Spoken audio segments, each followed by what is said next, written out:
going on, people? It's another Tuesday night here in Detroit. It is cold out there, let me tell you. However, it's even colder if you do not vote November 4th. So get out there, go vote, get all your people together. Say, hey, we need your votes. We need your input on what's going on in the primary elections here. That's not the primary, it's the general election. General election, my fault. So I have a real smart guest here tonight, so let's try you. She's going to blow you away. We've been sitting here talking to her the past 5 minutes. And she's awesome. And get this, she's only 25 years old. And we need people, her youth, to really get out there and get into what's going on in our city, even going on in her city. And trust me, the youth is going to lead us. Mark my words. So get your 18-year-olds, your 20-year-olds, get them out there and voting. Because we need them. We need them really, really bad. So let me introduce you tonight. My guest, her name is Djeneba Cherif, also called by our friends DJ, and she's running for the Ypsilanti Community Schools Board of Education. So we talking about real future educator here. Yeah. So, what led you to run for this post? You know, what's the deal with education? How's it move you? So at the age of 22 years old, I was a middle school teacher at a Detroit public school authorized charter, where I taught middle school mathematics my first year, and then I taught 6th grade all subjects my second year. And firsthand, I was able to experience the inequalities our children face, but yet how important education is for our children and our future. And then that's when I started to think about Ypsilanti and saw Detroit Public Schools, and I started to think about the district that I came from and the district that I graduated from, and thinking about the challenges they're facing. And so I felt like it was very important to come back to my community that built me, and ensure that my experience as a student isn't unique to me, but the expectation for every student. Wow, that's great. I mean, we need people like that. And you've got some serious education credentials on your own, you know. Look at your bio, you got sociology, criminal justice from Hampton. Mm-hmm. Great school, by the way. Yes, go HU. Yeah, HU. You also have studies in urban pedagogy, which is urban education, from University of Michigan, Ann Arbor. Yes. Wow. That's a couple of powerhouse schools back to back. You know, that's no slight in education right there. I have to tell you. So you've been around a little bit. You know, you're just not just from Ypsilanti. You're from. Yeah, I was born and raised in Harlem, New York. My parents wanted to give us just a slower life. New York City is very fast. Yeah, I've seen. And then we moved to Ypsilanti, which was very different. The demographics, the racial makeup was just very different. But I felt like moving to Michigan was the best decision I ever made, and the best decision my parents ever made. When I think back, people I grew up with, there are a lot of challenges in Harlem, New York, and I think that experiencing a football field and homecoming and just diversity in every aspect, Ypsilanti was that opportunity. Oh, great. So, and again, what got you into education? I mean, that's for somebody, you know, coming up, I would never thought about education as being a career field. What got you into that career field? I think that for me, I'm a first-generation American. I'm a first-generation college graduate. So, education, 100% is the reason I am where I am. And I think that for a lot of kids that look like me or don't, I think that sometimes we undervalue the trajectory education can take us. And so I felt like for me, it wasn't enough to just say education was important to me, but I had to make sure I spread that message. I always wanted to be a lawyer since I was 3 years old. But I was an intern parole officer for the Virginia Department of Juvenile Justice my senior year at Hampton. And I realized that all of the juveniles on my caseload, education was the biggest thing. We had 16, 17-year-olds with enough credits to be a freshman in high school, and they were mandated to stay in school by the judges, so they won't be detained. And I realized that they were simply there for a present, to stay out of jail, but not to actually learn. So I made the decision to become an interventionist, and instead of one day serving them in the courtroom, I would serve them in the classroom, so they would never have to get there. That's awesome. That's very awesome. 'Cause I think a lot of us, that's not just, everywhere, globally, especially in the United States, education is the biggest driver for prisons. That's why they build prisons. That's why they got prisons are for profit now, because they say, oh, we're not educating, these young people in urban areas, so let's lock them up. Yeah, there's something called the third grade theory. Third grade reading scores is also a predetermined factor on how many prisons and jails are being created, and that's based on our third grade children. That's determining their future, and I think that that's crazy within itself. Very crazy, because what was I doing in third grade? Couldn't tell you. Right. But I'm pretty sure when I did third grade and map out the rest of my life. Right. A jail cell should not be destined for you in the third grade. Yeah, amen to that. If you hear that, that's important. And going, with education, I think, matter of fact, everybody I know that's been in education had a teacher that inspired you. Who was your teacher that inspired you? I have so many. I think for me, there are two teachers. I think Nina Davis and Dr. Hawkins, who was the former superintendent of the district when I was a student. And Nina Davis was my English teacher. She went to Hampton. That's going to Hampton. Okay. She went to Hampton. She was a young educator. When she was my teacher, she wasn't 30 years old. And she just made the things that I didn't see possible for me. Thinking about FAFSA, I didn't know what that meant. I didn't know how to complete that. She supported me in that, college applications. The things that I didn't know, and not because my parents didn't want to support me, they didn't know. She was able to support not only me, but my family as well through that. That's awesome, because I think I didn't know at first, and if I had to go I went to a private school. Okay. So I had kind of had a foot in. But I think a lot of public schools now don't, especially families, and they're not thinking about FAFSA, they figure the quickest way to college is football or baseball or, that's not the case. Yeah. Not at all. So, how you change the demographic? How are you going to say, hey, you don't have to be a LeBron, you don't have to be Kobe, you don't have to be a Duncan Sue to get education? How do you tell kids that they can be other things than that, So I'm just going to tell you what I told my 8th grade, 7th grade boys. It's okay if you want to be an athlete, right? But I think that putting the student before that is important. I think that actually being really real, keeping it 100 with them, and showing them the statistics of them becoming a LeBron James and what are the implications with that when they're injured, when you don't have something to hold on to. And I think that for me, our kids aspire to certain things because they're not exposed to everything. Let's give our kids options. I think that a lot of times we put them in this box, and college isn't an option for them, right? Gotcha. I taught kids that live down the street from Wayne State University, never stepped foot on Wayne State University, never been to University of Michigan, but we have people globally that travel to the University of Michigan. Our kids deserve the best, and we need to expose them to that. So being an athlete, I think educationally and financially, you can get support with that, right? But that should not be the only thing that you aspire to, because you're more than that. So that's what I tell them. I hope y'all listen to it. She's made a case for me to vote for her. I already live in Washington County, so wow. We need people who think like that on school board. So, how many posts are up for the school board? There are total of 18 candidates running for 7 seats. I'm running for a 4-year term, and there are 8 people running for 3 seats, including myself. And out of the 18 candidates, I'm the youngest person. At 25, you're younger than a lot of people I know. Just putting that out there. But I think that should work. That should work for you. You have a lot of time to really get in there and do some good, don't you?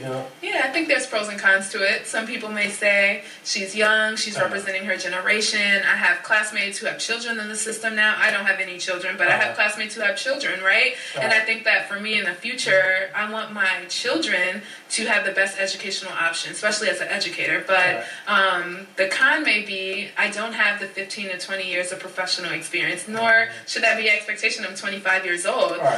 So it just depends. I think that I can bring a unique experience, and I think that one person representing the young people, I think that's fair. Yeah, it's very fair. And I tell people all the time that, and I've said that top of the show, your generation is the generation we're going to start leaning on now. I think my generation is kind of I wouldn't say burnout, but we've been through it a little bit. We need our young people to come and support us a little bit. So my hats off to you. I told you Thank you. Being 25 and jumping in the fray, hats off. Thank you. So tell me about the Ypsilanti Promise. We spoke about that earlier, but I think that's a really great program. So tell the viewers about that. So the Ypsilanti Promise is very similar to the Kalamazoo Promise. Okay. It provides our students who graduate from Ypsilanti Community Schools with the opportunity to attend college, to pursue higher education. And that's just not a formal associate's, bachelor's degree. It could be vocational, it could be trade, whatever. It's about options. And I think that for the Ypsilanti Promise is twofold. Like, we want our kids to be exposed to higher education, but we also need to revitalize our city. We need to make sure that it's vibrant. We need to make sure that it's diverse. We want to make sure that people grow up here and they want to raise their families here. So it's a twofold, and I think we need it. Like, we have kids who aren't going to college, and college isn't the savior. I don't believe that, right? But I believe that if you want to take over your grandfather's mechanic shop, you need to have the skills, you need to have the business mind in order to do that, to lead a successful business. And so that's what we're trying to do. We're in the beginning stages. We just got approval for the board, so now we're going to hit the ground running. And fundraising, we have an ambitious goal of $200 million. So that's pretty ambitious. But it's pretty ambitious, but for our kids, nothing is too ambitious for our kids. Amen. Amen for that. Because that, you're right. We talking about the youth. We're talking about the future of our society. Yes. And we have to pump some money into that. Unlike some people I know, which we'll talk about a little later. But yes. We will get to him. Well, yeah, I say hats off to me, because when you talk about the Ypsilanti Promise, and I want to just the Wayne County Promise, you got to be somewhere. Or Detroit Promise. I think there may be something similar. I haven't looked into it too deep, but I'm sure there's some sort of relationship. Community colleges or neighboring universities have relationships with, I'm sure, with like Detroit Public Schools, and like, how can our students like do an enrollment for free? So I think that I'm sure there are opportunities like that. It may not be called the Promise program, but yeah. All right, because if they're not, we here's somebody we can tap. She knows how to do it, y'all. Wow, so we're going to take a quick break. We're going to come back with more Djeneba, DJ Cherif. And if you are a Washington Ypsilanti voter, school board, right here. Yay. Be right back. 2 minutes, people. And we're back. Tuesday night, We the Nation, Urban Nation Radio. And I'm your host, Kelly Greene. And here with Djeneba Cherif, running for Ypsilanti Community Schools Board of Education. Yes. That's a lot to say. Yes. Ypsilanti Community Board of Education. That's what I'm talking about. See, the educator right here.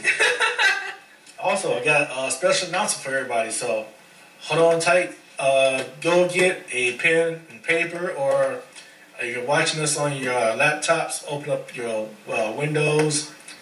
Matter of fact, you don't have to open up a browser. Go to click your little symbol there, go to your Microsoft Word, jot this down, because it's going to be some big news. I want everybody there, especially if you live in the, Mount Elliott and Boulevard area, right there by Old Packer Plant. This directly involves you, and I need you there, because I want to be there. I want to be there for sure.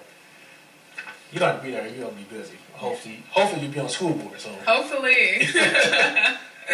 All right, November 6th at 6 p.m. at the Holy Ghost Cathedral, located on 1745 East Grand Boulevard. Ferdinand Palenzuelo, he's the business owner from Brazil who has purchased the old Packer plant. He is now living there. Wow. I've just talked to my sources have him there. He is there now, probably watching some Bo cable, But that's where he at. However, he's going to fix that, and he's going to fix the area. He is partnering with Coletta Vaughn, who is my bishop and the bishop of Holy Ghost Cathedral. They're going to revitalize the whole area of East Grand Boulevard from the Packer plant all the way up, down past Mount Elliott, and up that little corner. It goes up around 94. there are going to be a meeting on November 6th at 6 p.m. at Holy Ghost Cathedral, 1745 East Grand Boulevard. Be there. There'll be plenty of seats. Also, Preachers of Detroit will be filming the whole thing, so don't go there for them. Be at the thing and listen to what's going on, because it's going to be some redevelopments.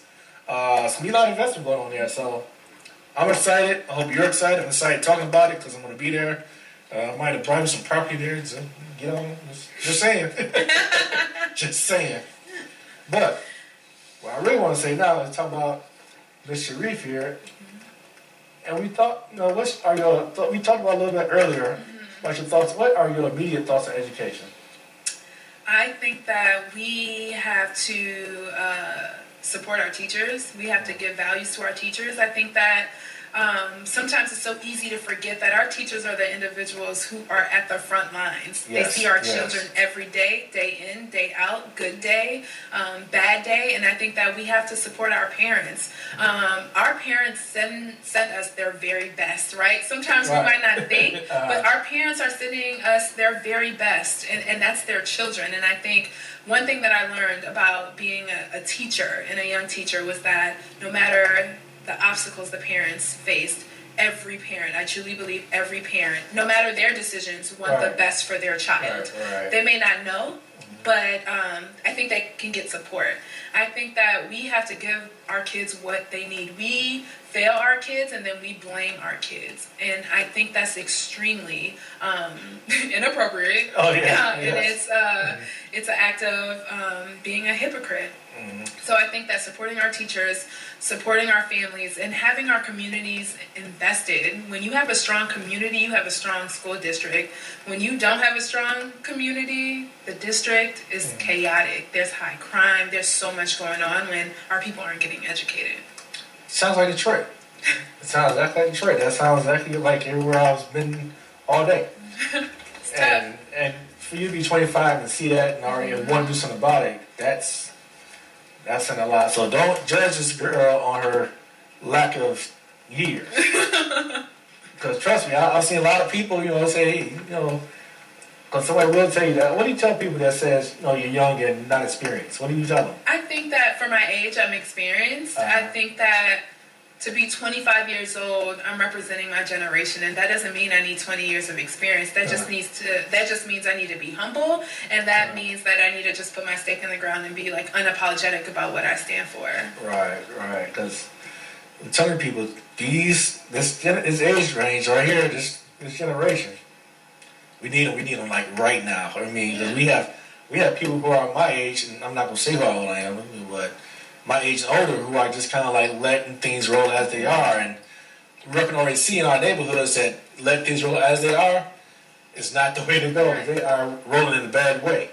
And I think that, what does it say, like when you are 60, 70, 80 years old, you want to feel safe in your community, you want to feel like your leaders are well educated, they're well equipped, and that they are giving validity to your voices, right? And if we don't prepare those individuals, it's going to be very tough when you get older. Yeah, because, I was telling someone the other day, and I've said this over, a few times, that if you look at sci-fi movies, which I'm a big fan of, sci-fi movies, let's say, made during the 80s. Their, outlook of 2000, the year 2000 and 1999, we have been to past the moon in spaceships. We had, hovercrafts running in neighborhoods. We weren't driving cars. Cities were huge. And we didn't do that. I think because our education didn't allow us, we didn't do that. We didn't educate ourselves to have spaceships, and, do light cars. We still depend on gasoline. Yeah, we don't have the skills. Yeah, she just said, don't have the skills. But is education the main factor in my statement? Is it just education, or is that society as a whole? I think it's education. It's society as a whole. Society. Keep ourselves back. Yeah. I think it's society. I think that everyone is not going to have a college education, but I think that as a society, if we give value to education and the different components, like let's not look down on someone that's in the trade. Let's not look down on someone that's the cook, right? But we need to make sure that that's their option and that's not the only thing that they feel like they can do. And I think when everyone has their stake, we can move forward collectively because we're not moving forward collectively. And I think that that's a big disconnect as well. Cool. So, also, when it comes to education, a lot of people say the parents are not investing time in their kids. Well, that was the old economy. Now the economy has parents have to work longer hours, so they're not at home with their kids. They can't sit there with their homework. How do you combat that? What do you say to that?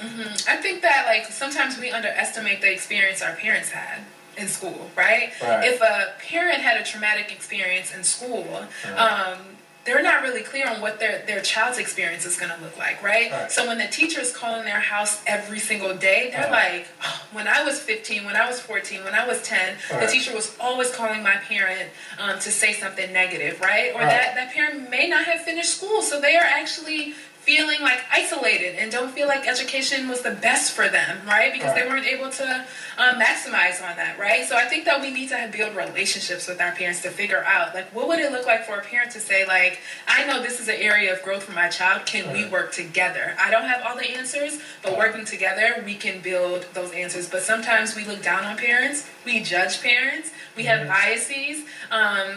We don't know everything, but I think that if we build community and our parents know that we're partners, when your child is at school, I'm the parent, right? And I think that like we have situations where teachers feel like they're not supported by parents, and sometimes parents aren't that supportive, right? But that's because there's a lack of relationships that's there. Like, so if we get that, we can move forward. Gotcha. Yeah, because I tell people that even with the economy nowadays, parents aren't staying home with their kids and there's a kind of disconnect between the parent and the kid in school, so everybody's at odds, fighting, same battle. Yeah, I mean, my mom worked all the time. She worked 12-hour shifts, and she still does, right? She works hard, right? But I think that her voice was enough to say, when I come home, even though it's 4 o'clock in the morning, that homework needs to be done.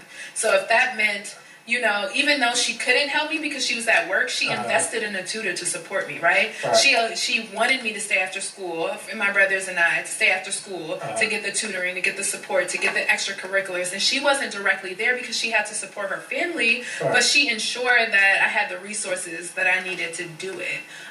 Parents have to work. Single families, that's real, right? Poverty is real. But it can't be an excuse, and my mother didn't allow it to be an excuse for us. There it is, right there. And being 25, she knows she work out. She work out. I'm just saying, if you want to use age against her, you doing it all wrong. That's wisdom right there. Now, let's get over to Mr. Rick Snyder. Yes. These elections this term has been heavily focused on education because education is on everybody's mind. Rick Snyder, of course, took a lot of money out of public schools, invested in a lot of for-profit schools. What approach, in your mind, what's better, public school or for-profit? I am a product of public school, but I also do believe we need to make sure we're providing our kids with the best option. But I think the number one thing for our communities to be sustainable, we have to build excellent neighborhood schools. Fundamentally, I believe in neighborhood public schools. Our teachers being community members, our teachers living in the community and teaching in the community. So I'm a public school advocate. And so, yeah. Yeah, so public schools brought forth a 25-year-old that's knowledgeable in school. So go tell Rick Snyder he's full of crap when he's trying to pull money out of public schools. So he said that. Yes. So when if you're elected, you come to the Board of Education, and hopefully not, Snyder's reelected. How do you balance the lack of funding coming into the schools and still giving quality education? How do you balance that? So you're saying if he is elected? Yeah, I mean, we're not putting that in the air. We don't want it. Okay, I was about to say. Yeah, we don't want to just, I think for me, not only as a community member and an educator and a product of the district, I think it's important for me to be an advocate of public education. That means like knocking on doors. That means going to Lansing, and that means fighting for our kids, not only at the board table, not only at the boardroom, but ensuring that like it's heard that Ypsilanti needs more support. Our teachers need more support, and our kids deserve it. Education is our children's natural born right, but we don't treat it as such. We say that we're giving more money to education, but we're not. We're paying support staff minimum wage, right? We're paying and I mean minimum wage like $10. That like 2014 they cannot raise a family off that, right? We want our teachers to be the knowledge holders and facilitate the knowledge of our children, but they can't support their family and they want to be lifelong educators. We're not giving them the tools that they need to be successful. So I have to go to legislation. I have to go to the legislatures and I have to tell them until they're tired, and we all have to do that. No matter where you are, if you're a member of any public board, you need to fight for public education, and not only in the boardroom and not only in the newspapers, but you need to knock on doors and you need to figure out and get people to rally behind you. That's it. This girl's bad. She's 25 years old.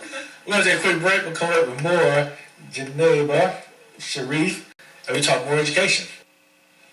And we're back on We the Nation, UrbanNationRadio.com. I'm your host, Kelly Greene. I'm sitting here with Miss Djeneba Cherif, and we have a mind-blowing, just straight conversation on education from somebody who's running for the Ypsilanti Community Schools Board of Education. Yes.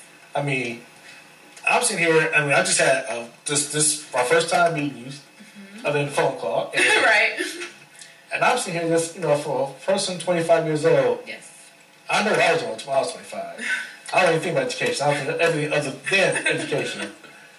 But for you to have education on mind and willing to sit and help your community schools, I'm really amazed. We need to find more people like you. Is that clone? My clone is Nicole Brown, who is running for city council in Ypsilanti. We grew up together. She's amazing. She's doing everything that I'm doing. I'm focusing on education, and she's thinking about how to make sure that our city is running the way it should be. That's what I'm talking about. Ypsilanti is doing good. They got a lot of youth willing to make it happen. We need more. Yes, we definitely need more. This is amazing. You have your friend. Early 20s, rolling your sleeves up and getting involved in your community. That's awesome. Just look, vote for this lady right here. Have you seen the vote? What number are you on the ballot? You know yet? I'm number 3 on the ballot. Number 3 on the ballot. Vote for Djeneba Cherif. We start to call her GJ from here on out after the day. I want you to. Her name is spelled Djeneba. Cherif spelled Cherif.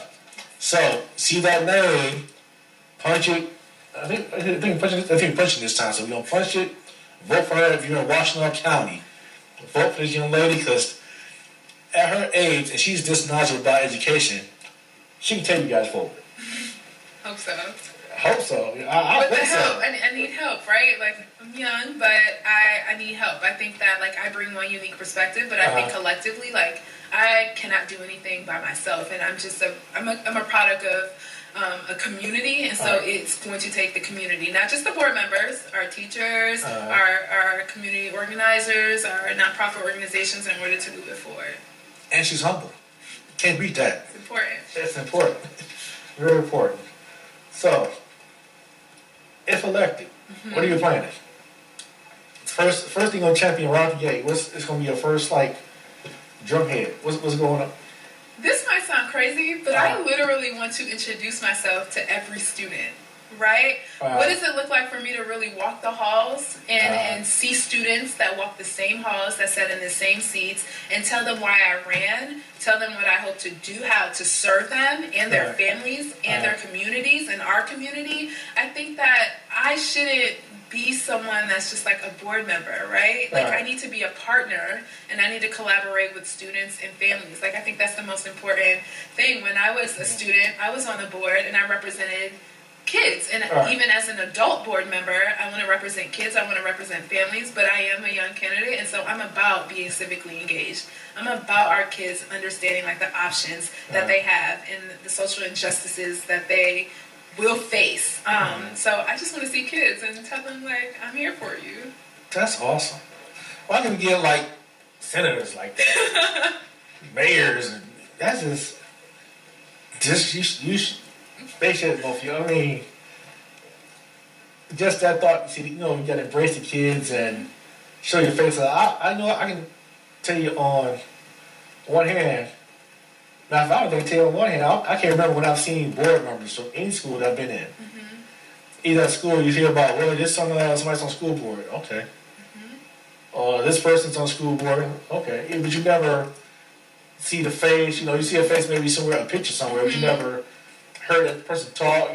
But if you're willing to go to schools and do that, that would be awesome. It's important, right? I think that boards are responsible for hiring the superintendent. They are also responsible for setting the vision and ensuring that the vision is implemented throughout the district.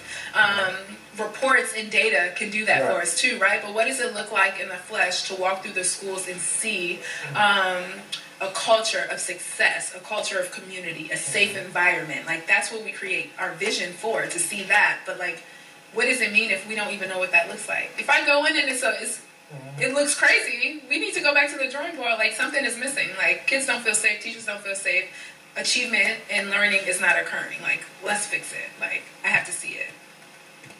There it is. There it is.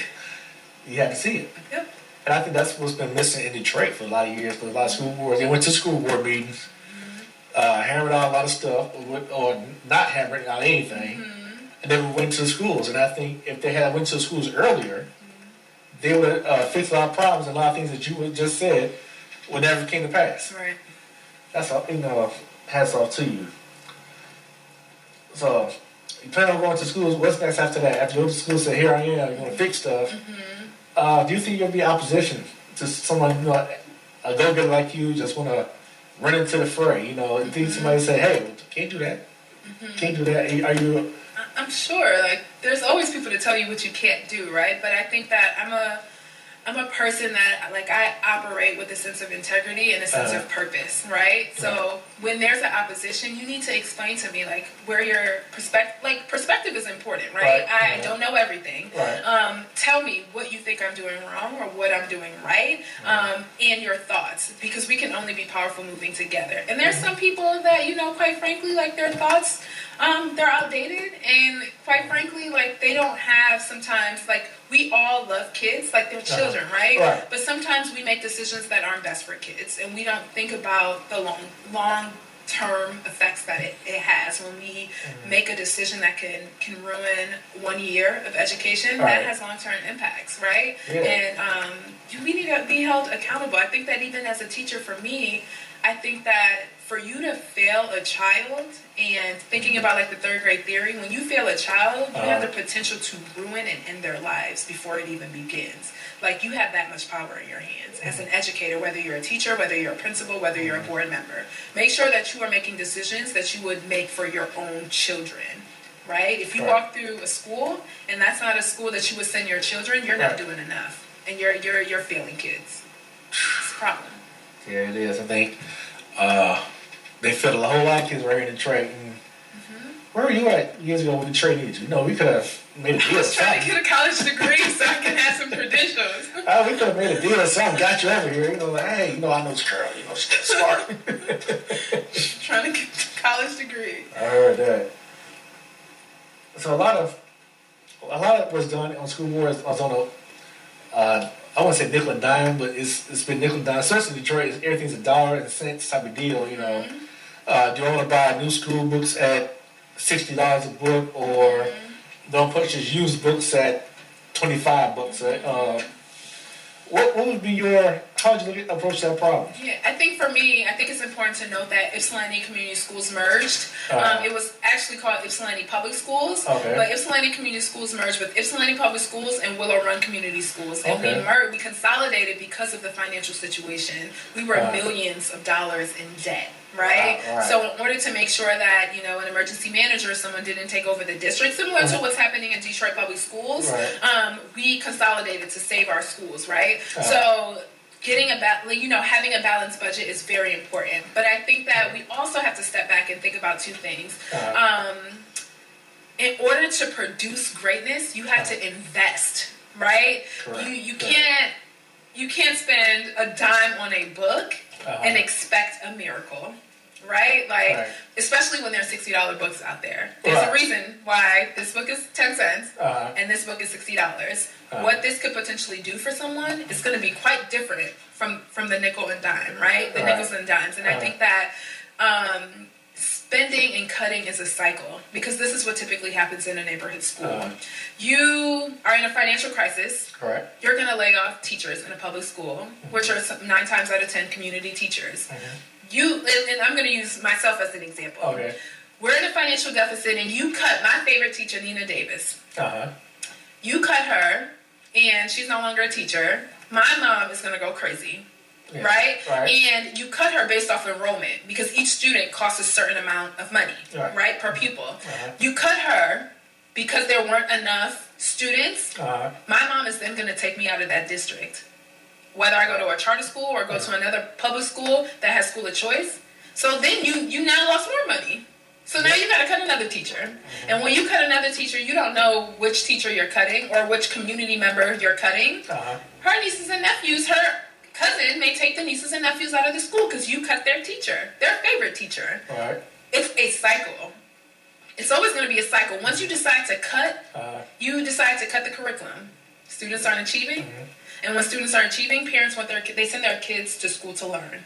Parents are then pulling their kids out because students aren't achieving. They're not being set up to go to college. So you're cutting. And as you're cutting programs and cutting things that's making the district competitive, you are also leaving. Students are leaving. And so you're always going to be in a financial deficit, right? When we think of Detroit Public Schools, you close 20 schools, they're still in the millions of dollars in debt, right? So cutting isn't always the answer. Balancing and gaining investment and gaining trust so people can put in their work to see change is the only thing. Because if we all, again, collective impact, and that's big in the African American community, if we don't move forward as one, like somebody's always going to be behind. And that's going to be a big problem. So like we have to stop just cutting things just to cut it. And the first thing that you cut is from kids. Right? And the kids look at you crazy because they see it firsthand. Right? Like, I think that what does it look like for a child to go to school and know that they're going to a failing school? Going to a school that doesn't have resources, but they know that there are schools 1 mile away that has a swimming pool, that has a tennis court, that they're going to the Harvards, they're going to the University of Michigan. Like, what does that do for the self-esteem of a child that doesn't know that there's a system designed for them to fail? And I think we see that every day in our news. When you see, shootings and gang warfare, that's it. That's kids saying, I went to school and my school is failing, my school is horrible, and people don't care. So why should I care? And I think you kind of almost hit it on the head. Like, if my son goes to school and my son's like school, my son loves school now because, I expect him to. But and he goes to school and it's a teacher that he really likes, then it's it's going to drive him home. And then if I take that school, that teacher goes somewhere else, then my son goes to school like I want to go to school. And so you bring up a very valid point that I didn't consider. I think we underestimate the value of teachers. Those are the people that see our kids every day. Those are the teachers that says good morning. They say good morning, and you can and that teacher will know if that child is having a good day or they're having a bad day because they're going to step them outside like, are you okay? Right? It's the teacher that does that. So I think we underestimate that our teachers sometimes are social workers. They are therapists. Sometimes they are lunch ladies and they're giving snacks. Like they're giving whatever it is that the child needs at that time because that's what an educator does. So let me shout out one person, Michael Esslinger. He was my science teacher back in 5th grade. Shout him out. Mr. E, appreciate everything, buddy, because he's the first guy that told me I was smart. He said I was one of the smartest kids in the class, and I was like, I didn't know that. So, Mr. E, I owe you a big. I'll take you some burgers or something. You like burgers, huh? He told me about Culver's. I wanted to try that out. But Mr. E, I owe you big, man, because we talk about a lot of things that he's because I look at him on Facebook, And I see how, his life, man, how, I'm like, he should be in a mansion. These are our educated people who mold your society. Yeah, I think it's important to think about, like, it is a teacher that you see in the grocery store as a student, and you're like, oh my God, like, you have a life? Like, right. Why are you in the grocery store? Is that your husband? Do you have kids, right? It's a teacher that you're on Facebook or you're walking down the street and your pants are down and your head is down and you're like, I hope she doesn't see me, let me put on my pants. Like, and it's always ma'am, right? Because that teacher has that much power. Yes, but I think that we don't show them that. We don't show them the power that they have. Yes. It's crazy. Very much so. It's funny because I had both perspectives. Like, I went to a private school. I think like starting off, then Catholic school. Mom took me up. I wanted to go to public school with my friends, so went to public school. Then she took, and once I got sixth grade, I think sixth grade, seventh, then go to middle school. But my mother looked at the middle school, was like, I'm not sending you there because again, she rides past, she fights out front and all that other stuff, and so she put me in private school, Lutheran school. In Lutheran school, they're like, well, your child is years behind in reading and math, so I spent summer school to catch up, and once I got caught up, I was sweet. But there's this, when you don't invest in public schools, you get that sort of back and forth. I couldn't, a lot of people have friends that have been known since grade school. I had friends that known since grade school, but then again, we didn't have all, we come up together. So I think we lose a lot. We're losing a lot on that front in public schools. We jack our kids up bad. So if I can find somebody like you for Detroit public schools, we on point. They're out there, right? I think that we need to make sure that they don't feel defeated. We need to make sure that we hold value to their perspective. And we encourage them to take challenges, right? Like, there's a chance that I may not win, but I am going to accept that challenge because, like, kids are worth it. Like, my future is dependent on that. Like, I want to be retired and know that my city is going to be good and that I can write a letter to my mayor and they are confident and they're competent and I feel like they can, bring about the change that I want to see, right? But I need to make sure that we're molding those minds, and I feel safe in that regard. So, I want you to do me a favor. Make me a promise. What's the promise? If you don't win this year, get you run again. I will make that promise. Okay, that's what I'm talking. Because I like everything you said today, and we need people with that mindset. Well, if you move to Detroit, and I hope you do, run for Detroit first. And I'm saying this because, we need people, especially when we talk about our school boards. I think we got kind of lethargic in the way we operate. And that's why we're in the city manager. We have emergency manager because we got lethargic in the way we operate. So we need fresh minds. I think you represent one of those fresh minds. Thank you. And people, if you know anybody else with a fresh mind, please tell them to run for office and start asking tough questions, right? Like, it shouldn't be a situation where you have to run for office to have a stake in our community, right? Like, if I present to the board and I have some questions and I should get those answers, right? Because as a community member, as a taxpayer, as a constituent, like, I have that right. So value that right? We can't only value people when we need their votes, right? Like, after they elect you, you need to be the voice of the people. Exactly. So people, you got there to vote for us. Vote. No matter who you vote for, I think we need to exercise our liberties and our rights to make some change. And we need change like really, really bad. In Michigan, we need it. Especially starting at the governor. He has to go. He has to go because we was talking about education here today. We were talking about all the cuts that he's made in education. I think I was reading a stat that he cut public schools, but he gave money to online schools.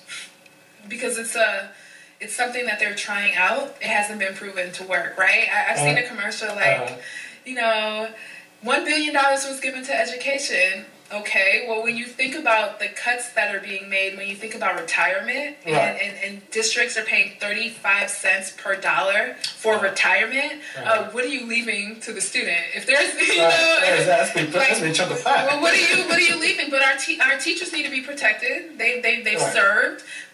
They've educated kids, and this is their profession, right? Like they've earned that. That is their right. They've earned that. But our kids we need to make sure our kids are good too. And Our kids aren't good.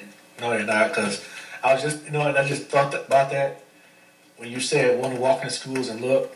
I think if Rich Knight actually walked through a Detroit public school and think about the money that he spent other places, like we have to hold him accountable. And I think this is the time we do it. So if you have a child in public school, here's where you hold Rich Knight accountable.